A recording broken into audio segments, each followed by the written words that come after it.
Olá pessoal, para quem não me conhece, meu nome é Karine Diotti. Eu peço licença a vocês para tratar de uma temática que eu não costumo trazer aqui no perfil, mas por sermos todos cidadãos e diante de uma pandemia dessa magnitude, e também diante dos mais recentes acontecimentos que chegaram a tomar as mídias sociais, que provavelmente vocês também assistiram, eu precisei usar desse espaço para fazer uma manifestação e uma certa explicação, um esclarecimento para a população, para quem quer que essa informação venha a ser útil, tá? Nesse momento eu quero que vocês me vejam não como mãe do Gustavo, não como coach, mentora, consultora, enfim, mas como uma cidadã e advogada que está tentando passar uma informação útil e de qualidade. Quem não sabe, eu sou pós-graduada em Direito Público, advogada. Atualmente eu não tenho exercido, tenho sido mãe em tempo integral, mas eu sou advogada também. Mas vamos às informações, né? O que foi veiculado esses dias, aliás, ontem, na mídia?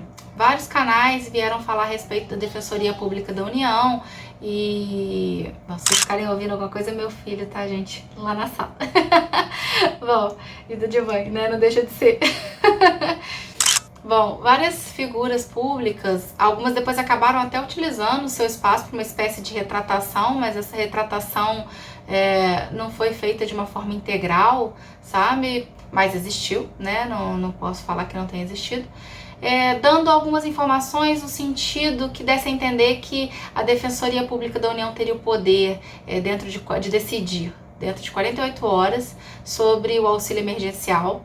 Esse foi um primeiro ponto que eu vou falar depois mais com calma para vocês, tá? Mas é só para esclarecer três informações básicas e depois a gente vai passar para alguns números. Eu acho que números são sempre esclarecedores, eu acredito que faça sentido para vocês assim como faz para mim, tá bom?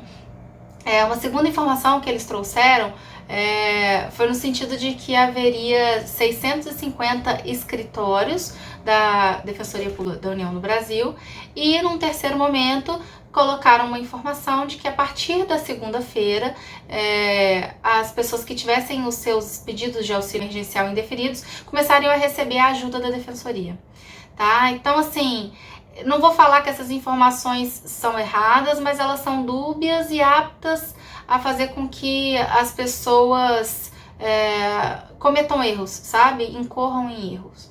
Então vamos lá, no primeiro momento é importante esclarecer para vocês que não compete à Defensoria Pública da União conferir ou decidir sobre o auxílio emergencial. O órgão competente para isso é o Ministério da Cidadania, que é um órgão do Poder Executivo. Então, não tem absolutamente nada a ver com a Defensoria Pública da União essa atribuição, tá bom? Um segundo momento que eu queria falar com vocês também é que, embora fosse um número próximo ao ideal... Mamãe. Oi, filho. Mamãe. Oh, filho. Mamãe. A mamãe já tá indo lá, tá bom? Bom, vamos lá.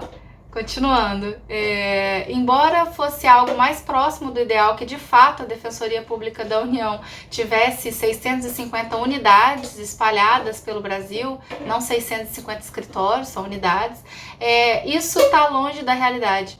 Infelizmente, se a gente for pegar os números, tá? E agora eu já começo com alguns números para vocês.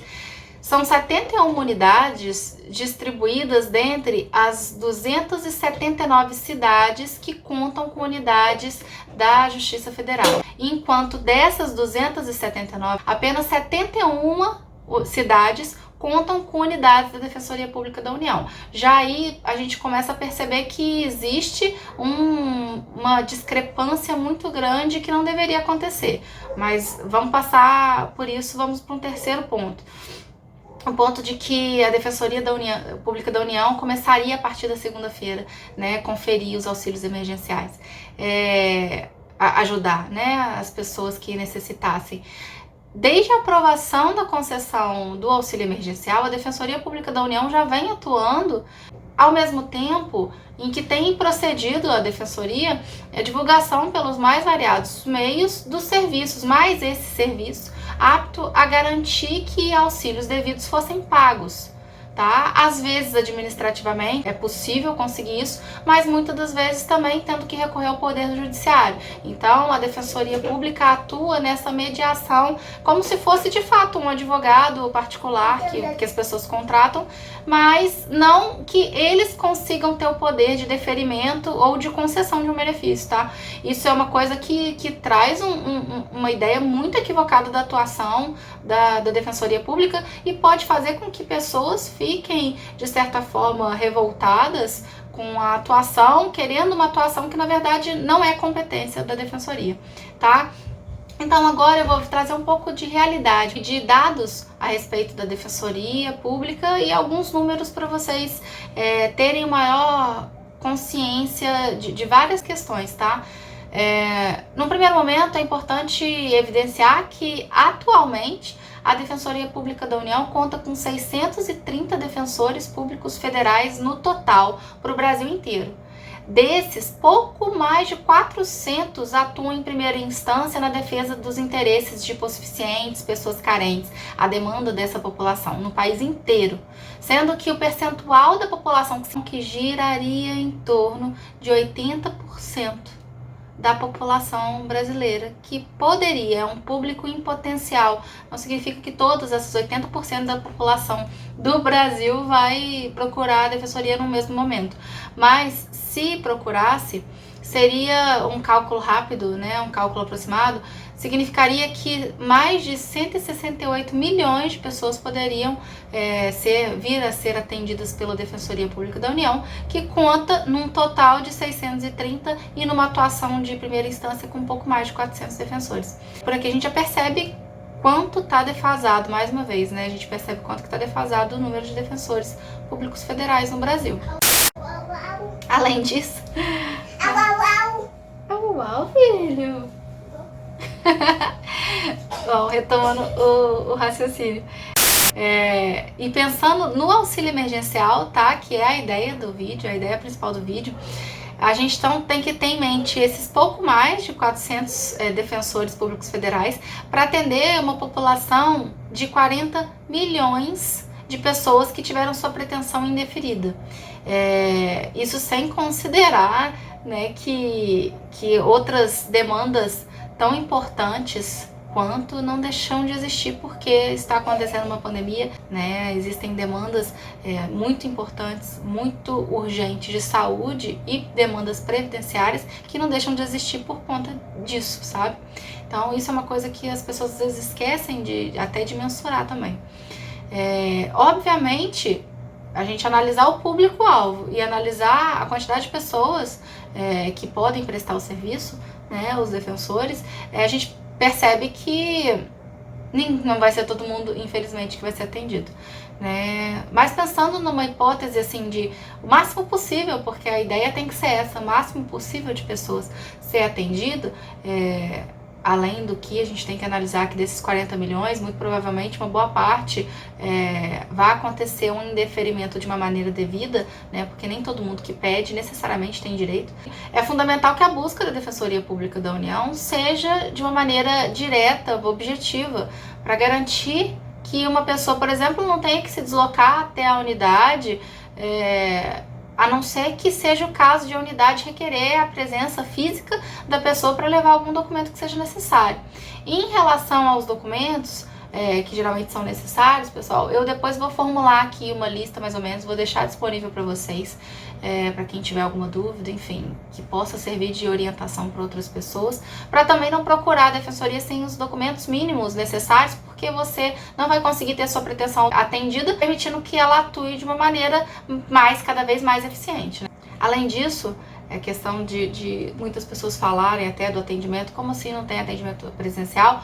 Um atendimento mínimo presencial foi estabelecido, mas para demandas extremamente urgentes, tipo de saúde, o que não significa que a Defensoria não tenha se reinventado, como se reinventou, disponibilizando e-mail e até o WhatsApp, para que as pessoas possam mandar documentos, enviar suas indagações, suas perguntas. Então ele não permitiu que a população ficasse defasada, ficasse sem quem as defendesse, quem defendesse os seus interesses, mas sim que o atendimento fosse, de uma certa forma, ajustado às atuais demandas da sociedade. A Defensoria, ela começou a optar, a priorizar pelos atendimentos virtuais, para evitar que pessoas de grupo de risco tivessem que sair da sua residência e se deslocar até uma unidade. Além disso, causando aglomeração, que é tudo aquilo que a gente evita, né, por recomendações de vários órgãos. Se desloque até a unidade e, além disso, você respeita, ao mesmo tempo que cuida das pretensões das pessoas, você respeita também o distanciamento social. O distanciamento social esse que, se já tivesse sido cumprido efetivamente pela população de uma maneira consciente, medidas tão drásticas não estariam precisando ser tomadas.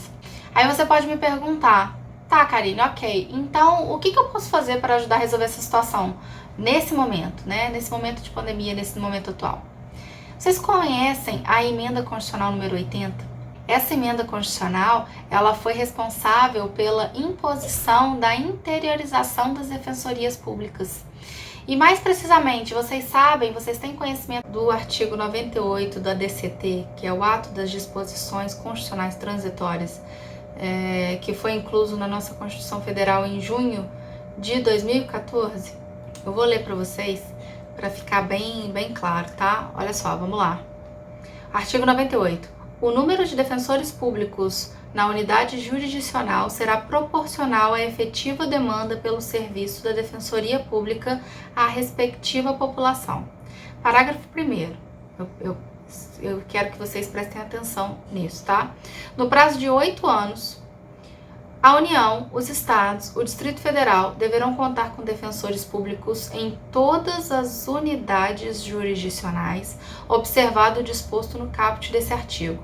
Então perceba que em 2014, que foi quando a emenda constitucional acrescentou esse artigo 98 no ADCT, ele determinou que em 8 anos houvesse essa interiorização da defensoria nas unidades jurisdicionais, observada a questão da necessidade, enfim, vai vir o parágrafo 2º, vai explicar um pouco melhor disso. Mas percebam que o prazo de 8 anos, ele se estende, portanto, até junho de 2022.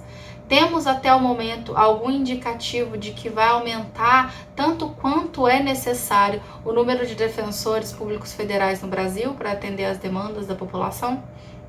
Fica uma questão, né? A gente já passou de junho de 2020, então agora tem, né, quase 2 anos, né, um pouco menos de 2 anos, para que seja efetivada essa interiorização das unidades da Defensoria Pública da União. E aí vem o parágrafo 2º, que fala o seguinte: parágrafo 2º, durante o decurso do prazo previsto no parágrafo 1º desse artigo, a lotação dos defensores públicos ocorrerá prioritariamente atendendo a regiões com maiores índices de exclusão social e adensamento populacional, o que acaba, né, complementando aquilo que eu estava falando com vocês.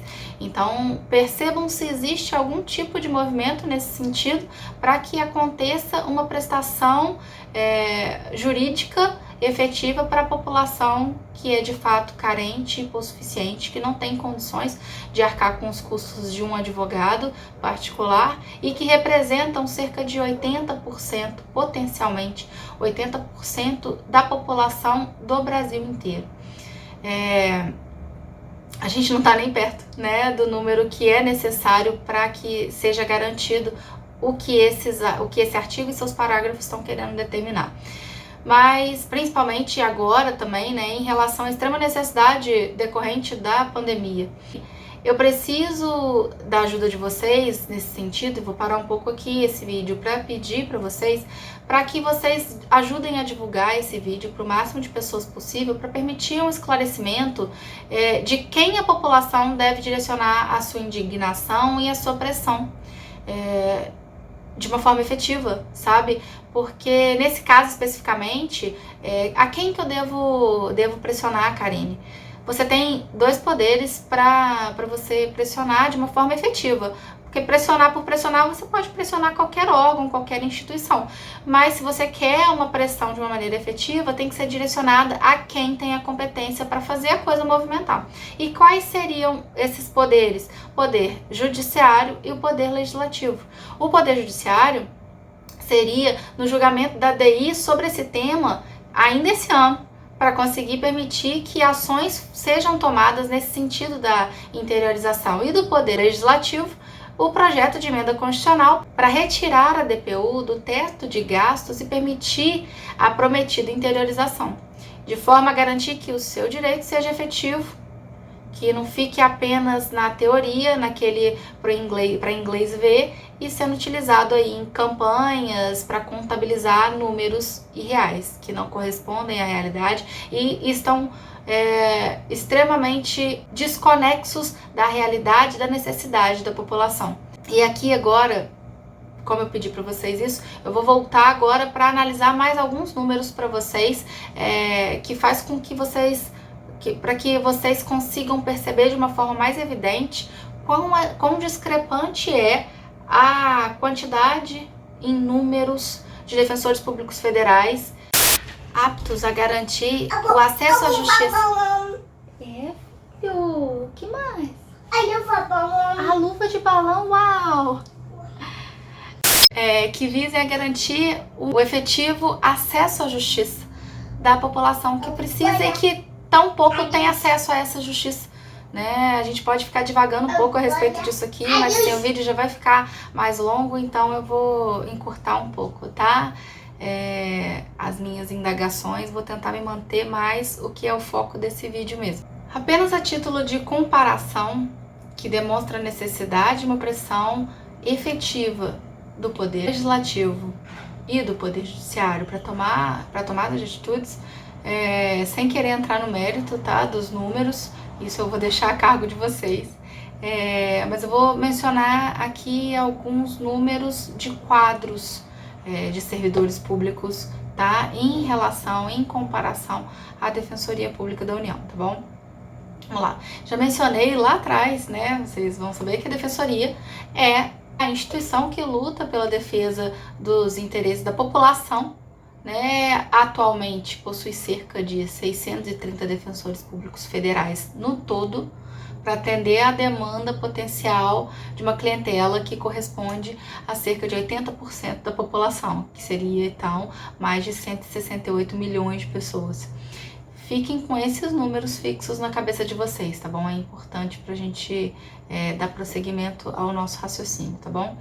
Falando em instituições federais que litigam diretamente com a Defensoria Pública da União, a gente tem, por exemplo, o Ministério Público da União, a Advocacia Geral da União, a Procuradoria da Fazenda Nacional, o INSS, dentre outras, tá bom? Tá? Então vamos tratar de números, apenas de números, tá? Lembram dos 630 defensores públicos federais ao todo, né? Pois então, e aqui eu nem vou mencionar a questão do poder judiciário mesmo, no seu quadro abarcando ministros, juízes federais, juízes do trabalho, juízes militares, desembargadores. Então, vamos lá. Vocês sabem quantos procuradores aproximadamente o Ministério Público da União conta atualmente? 1.147 procuradores da República, 763 procuradores do trabalho e 75 promotores militares. Vamos continuar mais um pouquinho essa conta, tá? Sabem quantos advogados da União a gente tem aproximadamente hoje? 2.147. Vocês sabem quantos procuradores da Fazenda Nacional aproximadamente? Todos os números que eu falar são aproximados, tá bom, pessoal? Pode ter algum tipo de variação para mais ou para menos, mas enfim, fica de paradigma. Procuradores da Fazenda Nacional? 2.159. Sabe quantos procuradores do INSS a gente tem aproximadamente? 282. Então, vamos colocar cada um na sua esfera. A ideia aqui é mostrar para vocês que existem vários servidores públicos, né, que tenham cada um na sua esfera de atuação específica e litigam contra interesses individuais. E se esse indivíduo, né, não tem condições financeiras para a contratação de um advogado particular, na defesa dos seus interesses, ele vai depender de quem? Pois é, isso mesmo, da Defensoria Pública da União. Então, vamos reavaliar os números. Num total, colocando apenas essas instituições, não são as únicas, né, que se colocam no polo oposto ao da Defensoria Pública da União, mas já serve para um paradigma, como eu mencionei, né, antes. Num total, apenas desses que eu citei, a gente chega num número de 6.573 advogados, procuradores públicos, enquanto para defender os pobres, os necessitados, os hipossuficientes, que representam 80% da população, nós temos cerca de 630 defensores públicos federais no Brasil todo. Cabe aqui um parênteses, tá? Que apenas a título de informação, que a despeito desse número, dessa grave disparidade de quadro, né, e de todas as dificuldades que a defensoria vai encontrando para equiparar, né, o máximo possível as suas forças com as demais instituições, entre 2013 e 2017, a Defensoria Pública da União conseguiu realizar 8,1 milhões de atendimentos e beneficiar cerca de 2 milhões e 500 mil assistidos, mesmo com um quadro de 630 defensores, como eu mencionei, e vou bater nessa tecla desse número que é díspare, que é extremamente discrepante, né, do que a gente presencia em outros órgãos que têm uma atuação, seu quadro e a sua função mais delimitada do que a Defensoria Pública da União, que tem competência, inclusive, para estar em demandas contrárias a todas essas instituições, tá? E quando a gente vê notícias que tentam colocar nos ombros da Defensoria Pública algo que sequer é sua responsabilidade, que é algo que precisa ser retificado, causa resignação o Poder Judiciário e o Poder Legislativo terem em suas mãos o poder de mudar essa realidade e não atuarem mesmo diante da urgência dessa questão, mesmo diante de uma pandemia que as pessoas estão perdendo os empregos e cada vez mais tem aumentado o número de pessoas que vão depender da defensoria. Então, assim, é uma coisa que causa de fato indignação. Fala-se tanto, né, na questão dos problemas econômicos decorrentes da pandemia e, ao mesmo tempo, se esquece de colocar numa mesma prioridade instrumentos para efetivação de direitos concedidos. Afinal, não adianta garantir um direito sem garantir esse direito, né? É uma questão também que eu vou bater bastante na tecla com vocês, no sentido de que não adianta que o governo federal anuncie que concederá auxílio emergencial para pessoas que estiverem dentro daquele requisito, se as pessoas tentam conseguir esse auxílio e muitas delas, indevidamente, têm a sua pretensão indeferida. E aí essas pessoas vão se acumular na procura da Defensoria Pública da União, na defesa dos seus interesses, porque elas não têm como arcar com as custas de um advogado. E, mais uma vez, elas não vão conseguir serem ao todo atendidas, já que a gente tem 630 defensores contra uma população potencial, como eu falei com vocês, de 40 milhões de pessoas em relação ao auxílio emergencial, né, de indeferimentos, e uma população, no geral, de mais de 168 milhões de pessoas. Lembrando, mais uma vez, que as outras demandas que já eram de atribuição, que já eram de competência da Defensoria Pública da União, não deixam de existir porque estamos em uma pandemia onde outras necessidades extremamente urgentes vão surgir. Então, eu quero trazer essa indagação para vocês, para que vocês consigam compreender e passar, possivelmente. Eu espero que vocês compartilhem essas ideias para que as pessoas tomem conhecimento sobre como agir, sobre o que fazer, sobre quem pressionar, passar informação para as pessoas, não desinformação. Desinformação a gente já tem, né, bastante por aí. Então a gente tem poucos defensores públicos federais para uma demanda de extrema urgência e necessária justamente para a população que precisa do auxílio emergencial e de tantas outras que não param, né, em razão dessa urgência. E isso não era para ser prioridade de pauta, sabe?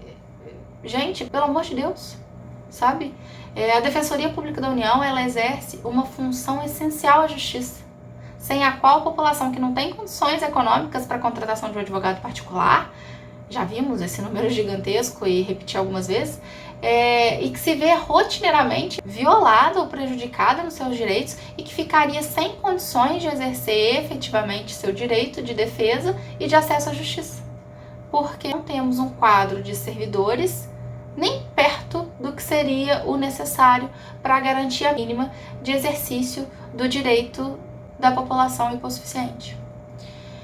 Bom, era isso que eu tinha para falar aqui com vocês por enquanto. Me ajudem, como eu já pedi, peço mais uma vez encarecidamente que me ajudem na divulgação desse vídeo para que mais pessoas tomem conhecimento de informações ajustadas e que elas entendam que existem muitos interesses políticos envolvidos para não permitir uma defesa plena dos direitos das pessoas carentes, que dificultam a efetivação do seu direito ou ao direito de alguém que conheçam contra a União Federal.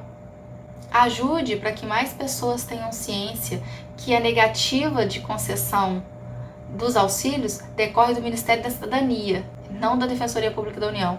Assim como se deve pressionar o STF para o julgamento da ADI sobre o tema ainda esse ano, pressão no Poder Legislativo para que promulgue o projeto de emenda constitucional para retirar a Defensoria Pública da União do teto de gastos e permitir que aconteça a sua prometida interiorização, para que a população hipossuficiente tenha acesso à justiça. Quando a gente fala um pouco sobre teto de gastos, isso daqui eu nem estava planejando falar e também não vou ficar entrando muito na questão. É importante mencionar que existem dados que demonstram que a Defensoria Pública da União é o único órgão que conseguiu diminuir as suas despesas e, ao mesmo tempo, se vê presa ao teto de gastos, mesmo assim, mesmo com a DCT que prevê a imposição da sua interiorização para que as pessoas que realmente necessitam possam ter acesso à justiça. Bom, marquem pessoas que vocês conheçam aqui embaixo nesse vídeo, por favor, clica, compartilha, me ajude a divulgar esse vídeo para que mais pessoas tenham acesso a essa informação. Marquem pessoas conhecidas, peçam para que essas pessoas também transmitam essa informação para permitir uma corrente do bem de informação. Me ajudem a subir também uma hashtag de mais defensores federais, hashtag aplica o ADCT e hashtag julga STF. É muito importante para que a população que efetivamente precisa de uma prestação jurisdicional ter acesso à justiça, principalmente no atual momento que a gente vive, para que a gente consiga garantir um aumento de quadros de defensores públicos federais no Brasil, a erguer esse número, a permitir que cada vez mais pessoas que efetivamente precisam de prestação jurídica, que precisam de assistência jurídica, que precisam de conseguir ter acesso à justiça, que consigam ter defesas de qualidade, tenham acesso aos defensores públicos federais. Era isso que eu tinha para falar aqui para vocês hoje. Qualquer coisa eu estou aqui à disposição, que vocês tenham aproveitado esse vídeo tanto quanto eu. E num outro momento a gente volta para falar de outros assuntos relativos mais à maternidade, tá bom? Um beijo, pessoal.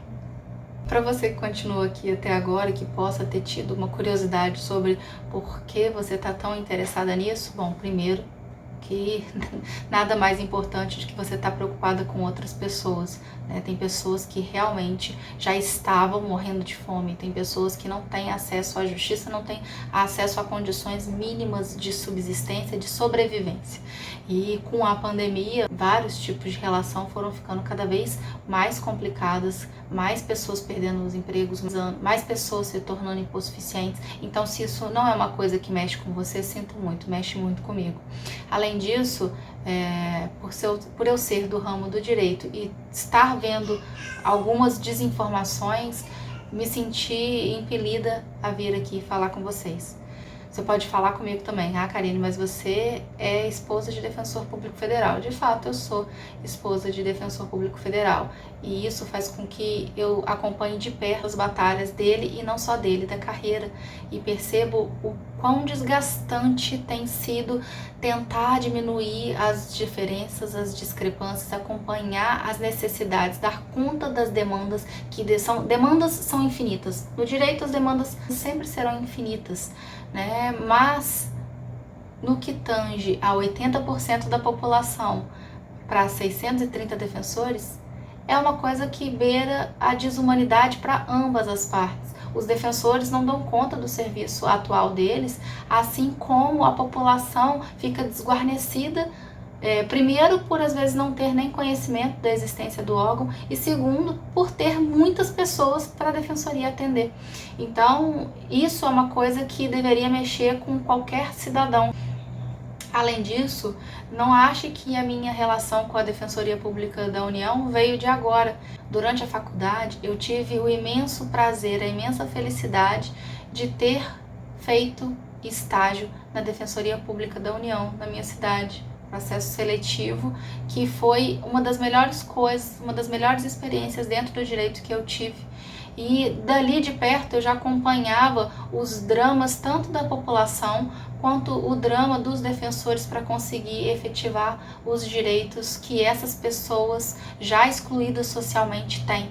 Então, fica aqui o esclarecimento, se porventura isso passou pela sua cabeça. Não se apegue achando que a ideia é porque ele é defensor público. Ele já é defensor público, já está em atuação. E justamente por ver o trabalho que não só ele, como todos os outros defensores têm, de passar dias e noites trabalhando sem final de semana para conseguir atender as demandas que são infinitas, é uma situação muito delicada. Bom, era isso que eu tinha para falar com vocês. Espero que o vídeo tenha sido proveitoso. Depois me deem o feedback de vocês, o que vocês acharam do vídeo, tá bom? Um beijo.